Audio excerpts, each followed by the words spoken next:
Hello, जैसा कि आपको पता है हम हिंदी साहित्य का इतिहास वीडियो बनाकर यूट्यूब पर डाउनलोड करते हैं तो आप इसे पढ़कर लाभ उठा सकते हैं, सुनकर लाभ उठा सकते हैं क्योंकि उसके साथ पीडीएफ भी होती है। तो अभी तक हमने 426 पेज तक वाचन किया है। अब उसका 426 पूरा नहीं हो पाया था तो यहाँ तक हम कर लिए थे। सौंदर्य उपासक और राधा कांत, संबंध 1964। अब हम आपको करेंगे छोटी कहानियाँ। आचार्य रामचंद्र शुक्ल की ये किताब है जो हर परीक्षाओं में इम्पोर्टेंट है, जिसके पास हिंदी विषय है। तो चलिए आगे सुनिए।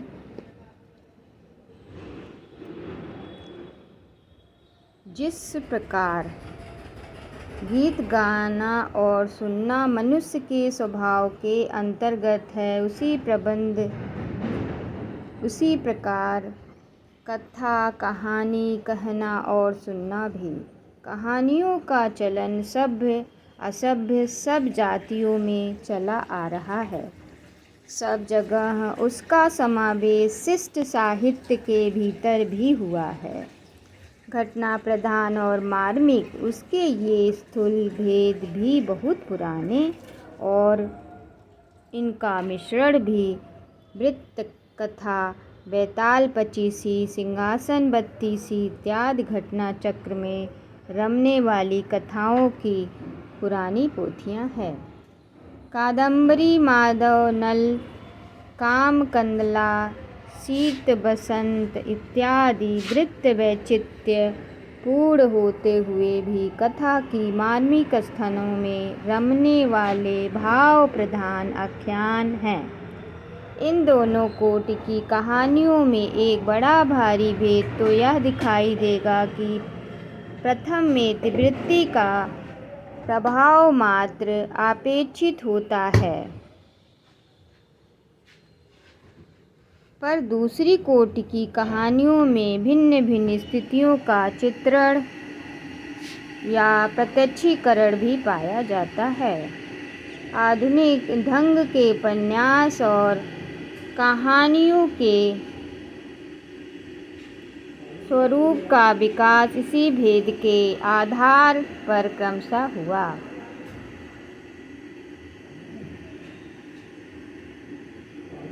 हुआ।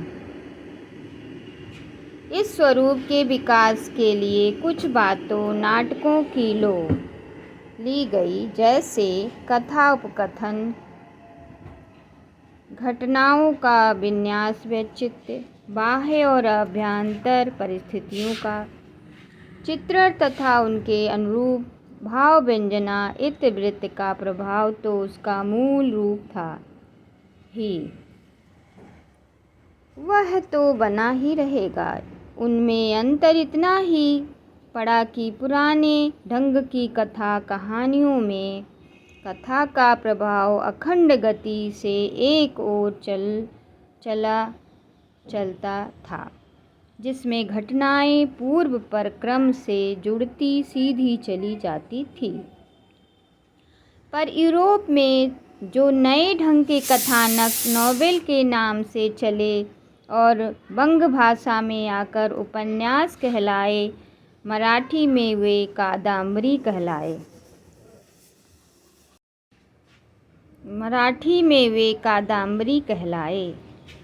कहलाने लगे। वे कथा के भीतर ही कोई भी परिस्थितियों का आरंभ में रख कर चल सकते हैं और उसमें घटनाओं की श्रृंखला लगातार सीधी न जाकर इधर उधर और श्रृंखलाओं से गुम्फित होती चलती है और अंत में जाकर उसका समाहार हो जाता है। घटनाओं के विन्यास की यह वक्रता या वैचित्र्यता उपन्यासों और आधुनिक कहानियों की वह प्रत्यक्ष विशेषता है जो उन्हें पुराने ढंग की कथा कहानियों से अलग करती है। उपयुक्त दृष्टि से यदि हम देखें तो ईसा की रानी केतकी की कहानी न आधुनिक उपन्यास के अंतर्गत आएगी, न राजा शिव प्रसाद का राजा भोज का सपना या वीर सिंह का वृत्तांत आधुनिक छोटी कहानियों के अंतर्गत अंग्रेजी की मासिक पत्रिकाओं जैसे छोटी छोटी आख्यानिकाएँ या कहानियाँ निकाला करती है। वैसे कहानियों की रचना गल्फ के नाम से बंग भाषा में चल पड़ी थी। ये कहानियाँ जीवन के बड़े मार्मिक और भावव्यंजक खंड चित्रों के रूप में होती थी। द्वितीय उत्थान की सारी प्रवृत्तियों का आभास लेकर प्रकट होने वाली सरस्वती पत्रिका इस प्रकार की छोटी कहानियों के दर्शन होने लगे। सरस्वती के प्रथम वर्ष संवत 1957 में ही पंडित किशोरी लाल गोस्वामी की इंदुमती, तो किशोरी लाल गोस्वामी क्या है? इंदुमती, बहुत इम्पोर्टेंट है, नाम की कहानियाँ छपी जो मौलिक जान पड़ती है। इसके उपरांत जो उनमें कहानियों का बराबर निकलती रही वे ये अधिकतर बंग भाषा से अनुदित या छाया लेकर लिखी होती थी। बंग भाषा से अनुवाद करने वालों में इंडियन प्रेस के मैनेजर बा गिरिजा कुमार घोष, जो हिंदी कहानियों में अपना नाम लाला पार्वती नंदन देते थे, विशेष उल्लेख योग्य है। उसके उपरांत बंग महिला का स्थान है, जो मिर्जापुर निवासी प्रतिष्ठित बंगाली सज्जन बाबा राम प्रसन्न घोष की पुत्री और बाबा पूर्णचंद की धर्मपत्नी थी। उन्होंने बहुत सी कहानियों का बंगला से अनुवाद तो किया ही, हिंदी में कुछ मौलिक कहानियाँ भी लिखी, जिनमें से एक थी धुलाई वाली, जो संवत 1964 की सरस्वती भाग 8 संख्या 5 में प्रकाशित हुआ। भाग 8 और संख्या 5 में सरस्वती में कौन प्रकाशित है? धुलाई वाली आती है कहानी, बंग महिला की है। कहानियों का आरंभ कहाँ से मानना चाहिए, यह देखने के लिए सरस्वती में प्रकाशित कुछ मौलिक कहानियों के नाम वर्ष क्रम से नीचे दिए जाते हैं।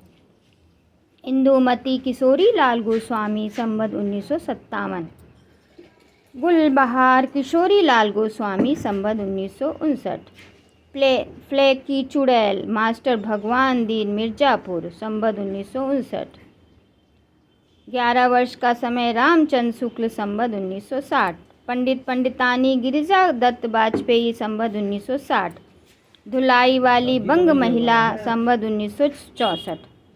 इनमें से यदि मार्मिक की दृष्टि से भाव प्रधान कहानियों को चुने तो 3 मिलती है।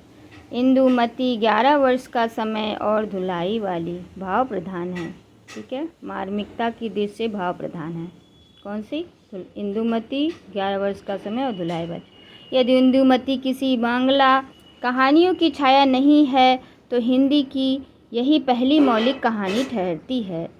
इसके उपरांत 11 वर्ष का समय फिर धुलाई वाली का नंबर आता है। ऐसी कहानियों की ओर लोग बहुत आकर्षित हुए और वे इस काल के भीतर ही प्रसव मार्मिक पत्रिकाओं के बीच बीच में निकलती रही। संवत 1968 में कल्पना और भावुकता के कोश बाबू जयशंकर प्रसाद की ग्राम नाम की कहानियाँ उनके मासिक पत्र इंदु में निकली। ग्राम किस में निकली? मासिक पत्र इंदु में, जयशंकर प्रसाद की है।